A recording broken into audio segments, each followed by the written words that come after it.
Topic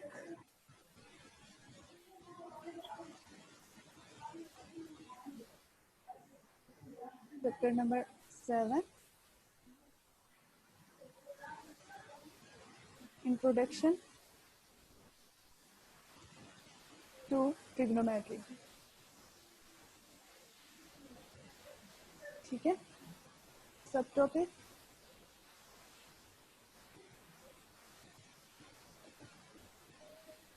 exercise number 7.5 question number 1 statement type question हैं, important question हैं। Start से ही आप अंडरस्टैंडिंग लेंगे इसकी तो आपको आगे कोई प्रॉब्लम नहीं होगा। ठीक है, स्टेटमेंट में बुक से रीड आउट करूंगी और सॉल्यूशन से स्टार्ट करेंगे। क्वेश्चन नंबर 1 की स्टेटमेंट है find the angle of elevation of the sun if 6 feet man cast 3.5 feet shadow. आपने एंगल ऑफ एलिवेशन बताना है अगर 6 फीट मैन है और उसका जो शेडो है दैट इज 3.5 फीट शेडो। तो अब उसका एंगल ऑफ एलिवेशन कितना ना होगा वो हम फाइंड आउट करेंगे। बिफोर के हम इसका angle of elevation find out करें, हम पहले इसकी डायग्राम ड्रॉ करेंगे। लाइक आपके पास ये जो मैन है दैट इज 6 फीट, इसकी हाइट 6 फीट जैसे उन्होंने बताया है। ठीक है, ये इसका शेडो है एंड इस शेडो की जो उन्होंने लेंथ बताई है दैट इज 3.5 फीट। ठीक है, और आपने क्या बताना है, एंगल ऑफ एलिवेशन बताना है। मींस इसके साथ यहाँ जो एंगल ऑफ एलिवेशन है मैं उसको अननोन एंगल है, मैं अल्फा बोल देती हूँ। अल्फा क्या वैल्यू क्या है वो आपने फाइंड आउट करनी है। ठीक है,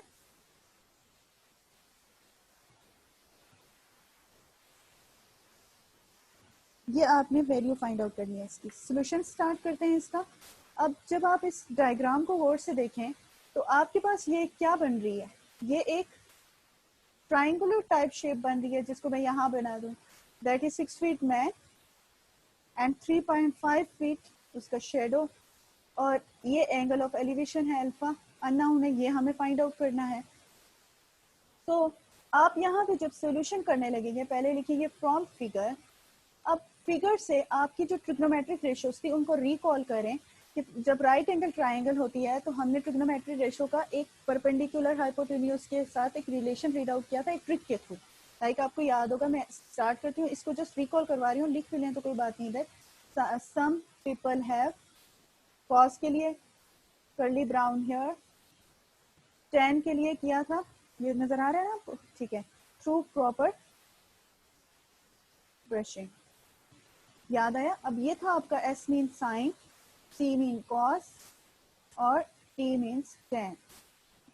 अब आपने देखना है कि अकॉर्डिंग टू दिस फिगर आपके पास कौन सी ट्रिग्नोमेट्रिक रेशियो जो है वो सूटेबल है इसको अप्लाई कर सकें ताकि हम अननोन वैल्यू अल्फा यानी थीटा जो एंगल है वो फाइंड आउट कर सकें। तो जब आपने फिगर इसको देखा, ऑब्जर्व किया, तो फिगर में ये जो हाइट है दैट इज बेसिकली परपेंडिकुलर और जो ये आपके पास शेडो की लेंथ है दैट इज बेसिकली बेस। तो ऐसा कौन सा यहाँ पे ट्रिग्नोमेट्रिक रेशियो है जिसमें परपेंडिकुलर और बेस दोनों इन्वॉल्व हो रहे हैं। आप ऑब्जर्व करना स्टार्ट करेंगे साइन से, तो साइन में तो परपेंडिकुलर और हाइपोटेन्यूज है, बेस तो नहीं है, इट्स मीन इसको तो नहीं कर सकते यूज, इसलिए ये रिजेक्टेड है। अब कॉस थीटा में बेस और हाइपोटेन्यूज है बट इसको भी यूज नहीं कर सकते बिकॉज इसमें अननोन एक हाइपोटेन्यूज भी आ जाता है और थीटा तो पहले से ही अननोन है, तो ये तो यूज नहीं हो सकता। अब जब हम टेन थीटा की तरफ गए तो टेन थीटा में जो आपके पास रेशियो में परपेंडिकुलर और बेस आ रहा है, तो यस हम इस क्वेश्चन को सॉल्व करने के लिए टेन थीटा जो ट्रिग्नोमेट्रिक रेशियो है वो यूज करके angle of elevation alpha find out कर सकते हैं। ठीक है, तो आप यहाँ लिखोगे tan alpha is equal to, क्योंकि अननोन का नाम हम थीटा भी रख सकते थे, मैंने यहाँ अल्फा रखा तो आप भी एंगल ऑफ एलिवेशन का अल्फा ही रख लीजिएगा। टू प्रॉपर ब्रशिंग यानी sorry tan alpha is equals to perpendicular by base, इसके नेम प्रोनाउंस करने चाहिए। तो परपेंडिकुलर अल्फा तो हमें अननोन है, वो एज इट इज आ जाएगा। The value of perpendicular is 6 feet, क्योंकि यहाँ हम डायरेक्टली लिख चुके हैं फ्रॉम फिगर, तो इसे सॉल्व करें जस्ट, और base is 3.5 feet. Obviously same units तो कैंसिल हो जाएंगे और जो 10 है वो इस साइड पे आके 10 इनवर्स 6 डिवाइडेड बाय 3.5 आ जाएगा। अब आप कैलकुलेटर से शिफ्ट का बटन प्रेस करें जिनके पास कैलकुलेटर है वो उससे सॉल्व करें। शिफ्ट का बटन, ठीक है, ये आपके पास शिफ्ट का बटन प्रेस कर लें, इसमें शिफ्ट जहाँ लिखा होगा, वाह ये तो चल नहीं, अच्छा चल गया। शिफ्ट का बटन, देन 10 का बटन, तो आपका 10 इनवर्स आ जाएगा इस तरह से, ये आपको नजर आ रहा है, ये इस तरह से 10 इनवर्स आ जाएगा, ठीक है। अब इसके Yes, आगे ma'am. ब्रैकेट में, ब्रैकेट आपके पास मौजूद होती है यहाँ, राउंड ब्रैकेट्स हैं, उसमें लिखे 6 ब्रैकेट पहले डाल के फिर 6 divided by 3.5 and bracket close, और फिर इक्वल का बटन प्रेस करें तो आपके पास जो है वो आंसर आ जाएगा इस तरह। ये फिर नजर नहीं आ रही है, Yes, ma'am. Okay. तो ये आपके पास है 59.74, तो this is your angle of elevation, और ये आपने फाइंड आउट करना था, और ये आंसर है। इजी और नॉट स्टूडेंट्स, इजी क्वेश्चन है और नॉट इजी है ना? तब मेरा यहाँ चलते नहीं आ रहा. क्या आ रहा है? 0.299. ब्रैकेट्स नहीं, 0.2 नहीं आएगा, ब्रैकेट्स डालिए, Yes, ma'am. फिर एक दफा चेक करो, शिफ्ट का बटन, 10 इनवर्स, और इस तरह से वैल्यू राइट डाउन करनी है। जी मैम. Okay. यही आ रहा है जो आपको आया है। पता नहीं ये विजिबल क्यों नहीं है, इसकी कुछ स्क्रीन की आपकी आई नहीं, बस छोड़े, आप उसमें देख लें अपने कैलकुलेटर में शिफ्ट का बटन। जी मैम आ गया सही. ओके सही, गुड। तो ये आपके पास एंगल ऑफ एलिवेशन आ गया। Is it clear to everyone? समझ में आ गया सबको? Yes, ma'am. इजी क्वेश्चन है ना? जी. इजी और not? Just Yes, diagram draw ma'am. करनी है और इन रेशोज को आइडेंटिफाई करना है कि कौन सी रेशो इस जो गिवन स्टेटमेंट के अकॉर्डिंग जो डाटा स्टेटमेंट में गिवन है कौन सी एप्लीकेबल है। जैसे इसमें परपेंडिकुलर और बेस गिवन थे और angle of elevation find out करना था, तो ऑब्वियसली परपेंडिकुलर और बेस वाली जो ट्रिग्नोमेट्रिक रेशो है वो 10 थीटा है, तो इसको डायरेक्टली अप्लाई कर दिया और एंगल ऑफ एलिवेशन हमारे पास आ गया। ठीक है, रिपीट करने की जरूरत है या is it clear to everyone? Clear है मैम. ठीक है, वॉइस क्लियर? आप लोग यस बोल दिया करें एक कोई voice message. Question number 2 statement is a tree, आप बुक्स पे देखें, a tree casts a 40 meter shadow when the angle of elevation of the sun is 25 degree. Find the height of the tree. इस case में आपके पास क्या क्या given है? आपके पास ट्री का जो शेडो कास्ट हुआ है उसकी लेंथ गिवन है दैट इज 40 मीटर और एंगल ऑफ एलिवेशन गिवन है दैट इज 25 डिग्री, और आपने फाइंड आउट करना है find of the height of tree. ठीक है,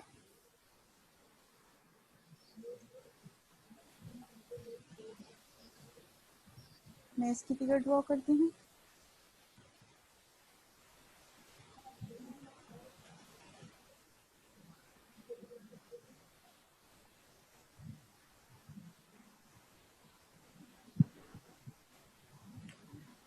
आपके पास ट्री है,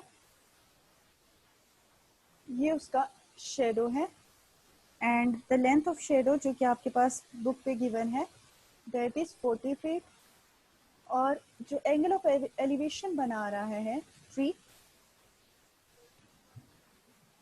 वो आपके पास अल्फा गिवन है 25 डिग्री, और आपको बताना है कि ये आपके पास जो क्या है ट्री है इसकी हाइट कितनी है।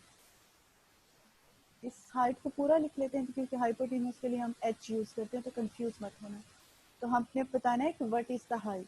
मैं इस डायग्राम को थोड़ा सिंप्लीफाई वे में ड्रॉ कर लेती हूँ ट्राइंगुलर फॉर्म में, क्योंकि ये आपके पास ट्री एक ट्राइंगुलर राइट ट्राइंगल की शेप बना रहा है जिसमें आपके पास जो गिवन है वो एंगल गिवन है 25 डिग्री, कास्ट शेडो 40 फीट, और हाइट आपके पास फाइंड आउट करनी है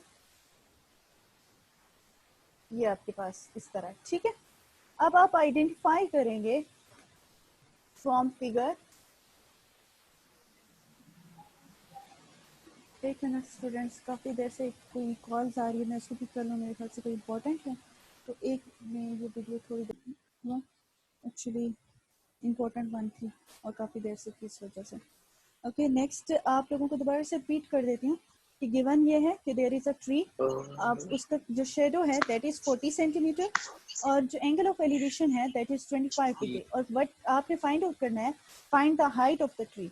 आपने जब इसको ड्रॉ किया तो ट्रायंगुलर शेप में इसको ड्रॉ कर दिया कि हाइट आपके पास अननोन है, एंगल गिवन है और बेस मींस शेडो का जो लेंथ है वो गिवन है दैट इज 40 फीट। अब आपने सोचना है कि इसमें कौन सा हम अप्लाई कर सकते हैं जो इजीली वैल्यू फाइंड आउट कर सके हाइट की। आइदर वो ट्रिग्नोमेट्रिक रेशो साइन है, कॉस है, टेन है या कॉट है। अगर हम यहाँ से फिर इसे प्रॉपरली रिकॉल करते हैं तो साइन थीटा आपके पास था सम पीपल हैव यानी परपेंडिकुलर बाय हाइपोटेन्यूज, पर कॉस थीटा आपके पास था base by hypotenuse and tan theta is equals to perpendicular by base. अब आप जरा ऑब्जर्व करें तो यहाँ पे जो अननाउन चीज है वो परपेंडिकुलर है, जो नाउन चीज है वो बेस और एंगल है। इट्स मीन हमने वो वाला ट्रिग्नोमेट्रिक रेशो पिक करना है जिसमें परपेंडिकुलर, बेस और एंगल हो। एंगल तो खैर सब में ही होता है, जिसमें परपेंडिकुलर और बेस हो। तो ऑब्वियसली फिर आपका माइंड बताएगा कि ये तो टेन थीटा वाला ही आपके पास ट्रिग्नोमेट्रिक रेशो है जिसमें परपेंडिकुलर एंड बेस होता है। सो फ्रॉम फिगर आपने ये टेन वाला यूज किया। टेन अननोन एंगल को हम अल्फा, ये इस एंगल को एंगल ऑफ एलिवेशन को अल्फा बोलते हैं, तो इसलिए टेन थीटा की जगह आप अल्फा लिखेंगे।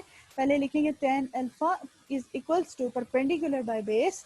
अब फिगर से आपने अल्फा बताया, alpha is 25 degree and perpendicular आपको नहीं पता, उसका नाम आपने रखा हुआ है हाइट, बिकॉज यही फाइंड आउट करना था आपने। और base is 40 metre, 40 feet, metre नहीं था 40 मीटर, या करेक्शन कर दें, ठीक है 40 मीटर।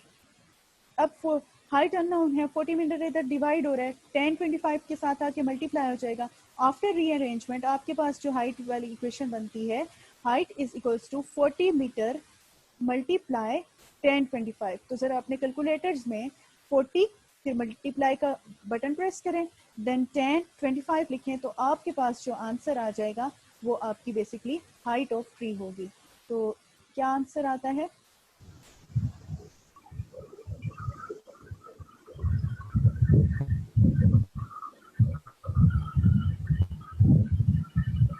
मल्टीप्लाई करें 2508 5 3508 50.8, 3508 सॉरी 3508, 3508।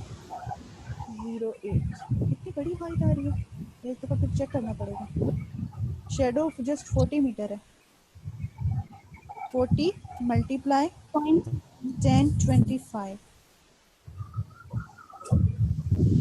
निशा बेटा चेक करो कैलकुलेटर में, ये डिफरेंट आ रही है, ये आ रही है 18.6, 18.65 मीटर।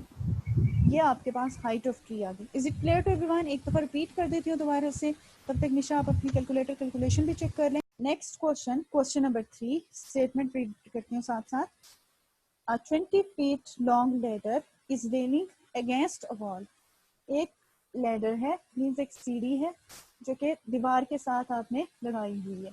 और ऑब्वियसली अब आपके माइंड में इमेजिनेशन में आ रही होगी कि एक अगर हम जो भी लैडर लेते हैं उसको जब लीन करते हैं अगेंस्ट वॉल तो वो किस तरह होता है? ऐसे होती है ना, स्लोप की तरह होती है, इस तरह। लाइक मैं इसको अगर ड्रॉ करूँ तो ये आपके पास वॉल है, मैंने just half statement read out करके पहले इसको ड्रॉ किया, ठीक है। ये आपके पास वॉल है जो भी,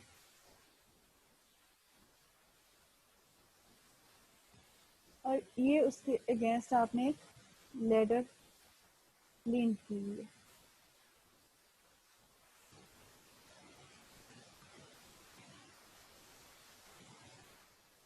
ठीक है, अब यह आपके पास इस तरह आ रही है। अब नेक्स्ट हम लेडर की जो लेंथ है वो इन्होंने दिया हुआ है, that is 20 metre, metre feet है, दैट इज 20 फीट। आगे क्या कह रहे हैं? The bottom of the ladder is 5 feet away, 5 feet from the base of the wall. ये जो बॉटम ऑफ द लेडर है ये वॉल से 5 फीट जो है वो दूरी पर है। इन्होंने ये आगे स्टेटमेंट में बोला है। एंड देन आपसे कह रहे हैं find the actual angle of elevation that ladder makes with the ground. आपसे ये फाइंड आउट करने के बाद कह रहे हैं what is the angle of elevation, यानी यहाँ पे एंगल ऑफ एलिवेशन क्या है ये फाइंड आउट करके बताएं, ठीक है। अब इसके लिए आपने सबसे पहले इसकी रियल जो अब ऑब्जर्व किया तो ये भी एक ट्रायंगुलर शेप बन रही है। तो ट्रायंगुलर शेप के अकॉर्डिंग आपके पास जो यहाँ पे गिवन चीज़ें आ रही हैं दैट इज़ 5 फीट और 20 फीट, और unknown cheese angle of elevation है वो आपने फाइंड आउट करनी है। अब आप ऑब्जर्व करेंगे कि जो आपने ट्रिग्नोमेट्रिक फंक्शंस पढ़े थे साइन थीटा, कॉस थीटा और टेन थीटा, वो बेसिकली किसके इक्वल थे? इन राइट एंगल ट्राइंगल में साइन थीटा इक्वल था perpendicular by hypotenuse, base by hypotenuse और परपेंडिकुलर बाय बेस। ये आपके पास उसकी sine theta sorry trigonometric functions के परपेंडिकुलर बेस और हाइपोटेन्यूज में रिलेशन थे। अब आप ऑब्जर्व करेंगे डायग्राम को देखते हुए कि कौन सा इसमें जो है वो सूटेबल है ट्रिग्नोमेट्रिक फंक्शन जिसको हम अप्लाई कर सकते हैं। जब आपने फिगर को देखा तो आपके पास ये स्लोप है तो it's mean this is hypotenuse, और ये बेस है तो इट्स मीन या सॉरी ये आपके पास जो इसकी डिस्टेंस गिवन है वॉल से तो इट्स मीन ये बेस में आ रहा है तो ये बेस हो गई। तो हाइपोटेन्यूज, बेस और एंगल है। अब आप देखिए ऑब्जर्व करें कि कौन सी ट्रिग्नोमेट्रिक फंक्शन में हाइपोटेन्यूज, बेस और आपके पास एंगल, एंगल तो खैर सब में, हाइपोटेन्यूज और बेस किस में है?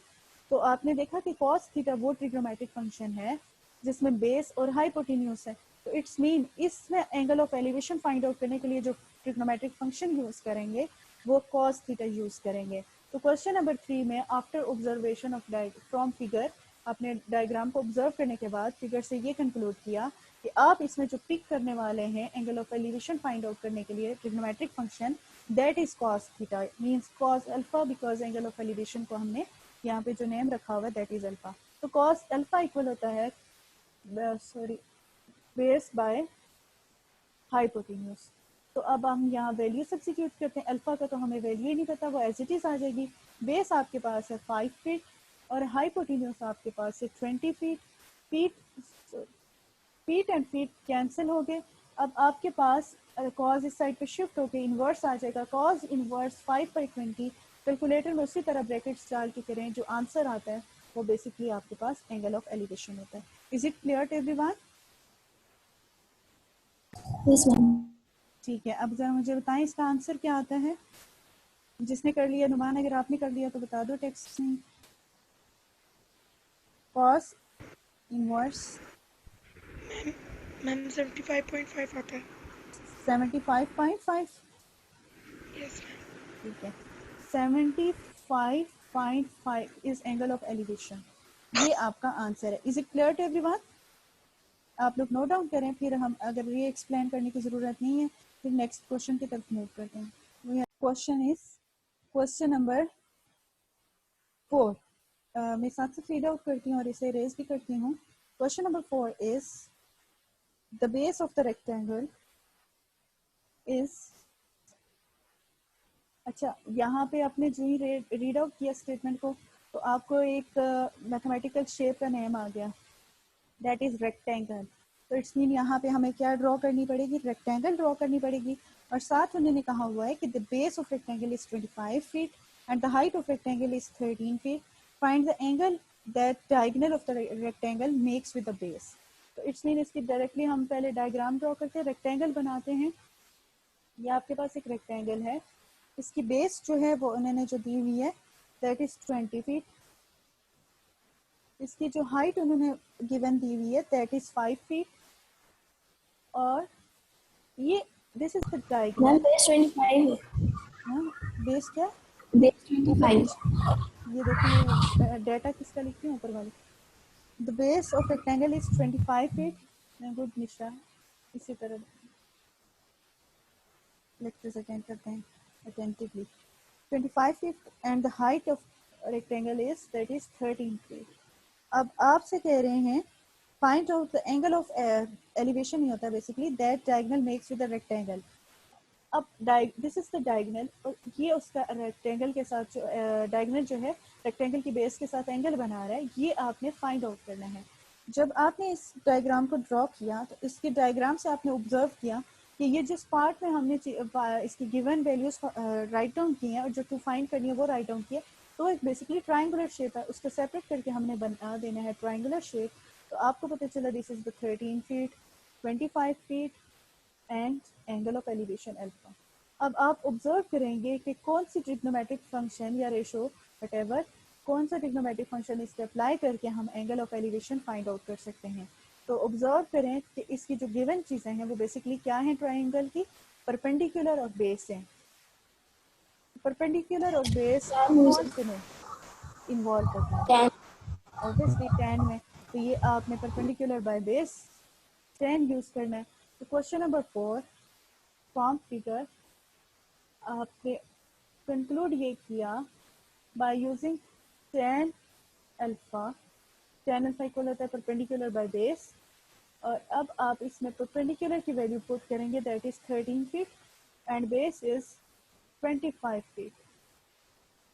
फीट एंड फीट कैंसिल हो गया, alpha is equal to tan inverse 13/25। अब कैलकुलेटर्स में इसी तरह शिफ्ट tan इनवर्स 13/25 करेंगे तो आपके पास जो है आंसर आ जाएगा। तो बताएं क्या आता है। ऑलमोस्ट 3 मिनट्स रह गए हैं, तो इस क्वेश्चन को एंड करते हैं। क्वेश्चन नंबर 5 जो है रॉकेट, एरोप्लेन एक्सेट्रा, ये आगे 2-3 क्वेश्चन इस टाइप के हैं, ये हम कल करेंगे इंशाल्लाह। तो ये बताएं एंगल की वैल्यू क्या आती है, किसी ने फाइंड आउट किया या मैं कर दूं? मिश्रा आपने किया। Shift tan inverse bracket 13। 27.47 अच्छा ठीक है, नुमान ने कर लिया, दैट इज 25.47। 27.47 आ रहे मेरे। आप फिर कैलकुलेशन से करो, तुम्हारे कैलकुलेटर में आपकी प्रॉब्लम नहीं चल रहा, मैं अपने में भी देख लेती हूँ, फिर कहीं नुमान का ही नहीं प्रॉब्लम मैम ना हो। आज हाँ इस वक्त नुमान आपका प्रॉब्लम 25 नहीं है, 27 है। मिश्रा ही बता दो 27.47, शायद यहाँ पे आपने मिस्टेकनली लिख दिया होगा Numan. Okay students, that's all for today lecture. अब हम इंशाल्लाह ताला नेक्स्ट क्वेश्चन नंबर 5 से लेके ऑनवर्ड जो है क्वेश्चन नंबर 9 तक कल का टारगेट, मंडे का टारगेट रख लेंगे, एंड फिर 10-11 कल दैट इज़ इंपॉर्टेंट क्वेश्चंस, और वो हम नेक्स्ट डे टारगेट रख देंगे उनका।